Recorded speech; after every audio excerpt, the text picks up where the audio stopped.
మనం రోజూ చూసే ఒక సాధారణ నీలిరంగు షీటు భారతదేశంలో కొన్ని వందల మిలియన్ డాలర్ల విలువైన అదృశ్య పరిశ్రమకు వెన్నెముకాని మీకు తెలుసా? రోడ్డు పక్కన దుకాణాల నుండి భారీ నిర్మాణ ప్రదేశాల వరకు ఈ టార్పాలిన్లు మన ఆర్థిక వ్యవస్థలో నిశ్శబ్ద హీరోలుగా పనిచేస్తున్నాయి. కాని ఒక సాధారణ ప్లాస్టిక్ షీటు ఇంత పెద్ద ఆర్థిక శక్తిగా ఎలా మారింది? ఈ అదృశ్య పరిశ్రమ రహస్యాలను ఇప్పుడు తెలుసుకుందాం. ఈ భారీ డిమాండుకు 3 ప్రధాన రంగాలు కారణం. మొదటిది వ్యవసాయం. దేశంలోని మొత్తం టార్పాలిన్లలో సగానికి పైగా రైతులు తమ పంటలను, పశువులను తీవ్రమైన వాతావరణం నుండి కాపాడుకోవడానికి ఉపయోగిస్తున్నారు. రెండవది నిర్మాణ రంగం. మన నగరాలు వేగంగా విస్తరిస్తున్న కొద్దీ నిర్మాణ సామాగ్రిని ఎండా, వానల నుండి రక్షించడానికి టార్పాలిన్లు అత్యవసరమయ్యాయి. మూడవది లాజిస్టిక్స్.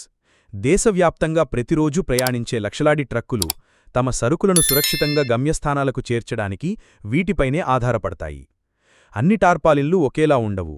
మనం సాధారణంగా చూసే నీలిరంగు షీట్లు తేలికైన HDPEతో తయారుచేస్తారు.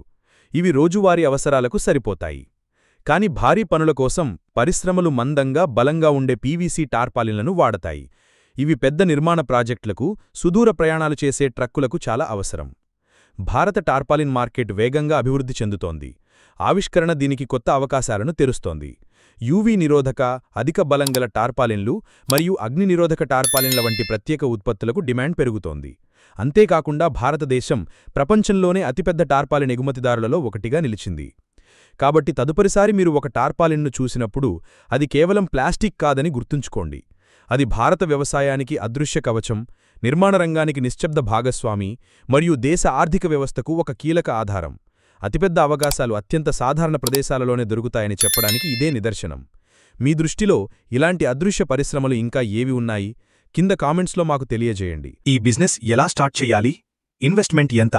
పూర్తి ఇన్ఫర్మేషన్, కన్సల్టేషన్ కోసం వీడియోలో ఉన్న నంబర్కి కాంటాక్ట్ అవ్వండి.